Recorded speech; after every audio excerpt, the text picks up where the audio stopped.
আসসালামাইকুম আমার প্রাণপ্রিয় দর্শক ভাইয়েরা যে যেখান থেকে ভিডিওটা দেখেন আমার কথাগুলি শুনবেন। আমি একটা ভিডিও দেখছিলাম, বুঝছেন, আমাদের এমপি ব্যারিস্টার সাইদুল হক সুমন সাহেবের। সেই ভিডিওতে একটা সৎ কথা শুনছিলাম, মানে কীরকম একটা সৎ কথা।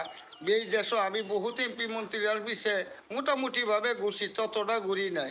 এ পর্যন্ত বেতনের কথা কেউ বলে নাই, তবে ব্যারিস্টার সাইদুল হক সুমন সাহেবে বেতনের কথা বলছেন। উনি কতটা বেতন পাইছেন এই কথাটা বলছেন। হ্যাঁ, তাতে বোঝা যাচ্ছে যে উনি আসলেই জনগণের পক্ষে কাজ করার জন্য সুন্দরভাবেই করবেন আশা করি। কারণ জনগণের পক্ষে কাজ করলে আমরা গরিব মানুষ বাঁচতে বলি তো আমরা খুশি, তাহলে তাকে আমরা ভালোবাসতে কোনো সমস্যা হয় না, বুঝছেন। তবে ব্যারিস্টার সুমন সাহেবের যতটা কথা শুনি আমি তাকে ভালোবাসতে অত্যাধিক মন চায়, কারণ তার কথাগুলি তার কাজগুলি অত্যাধিক ভালো লাগে। তবে আপনাদের কাছে কেমন লাগে আমি জানি না, তবে যাই হোক, আমাদের সাইদুল হক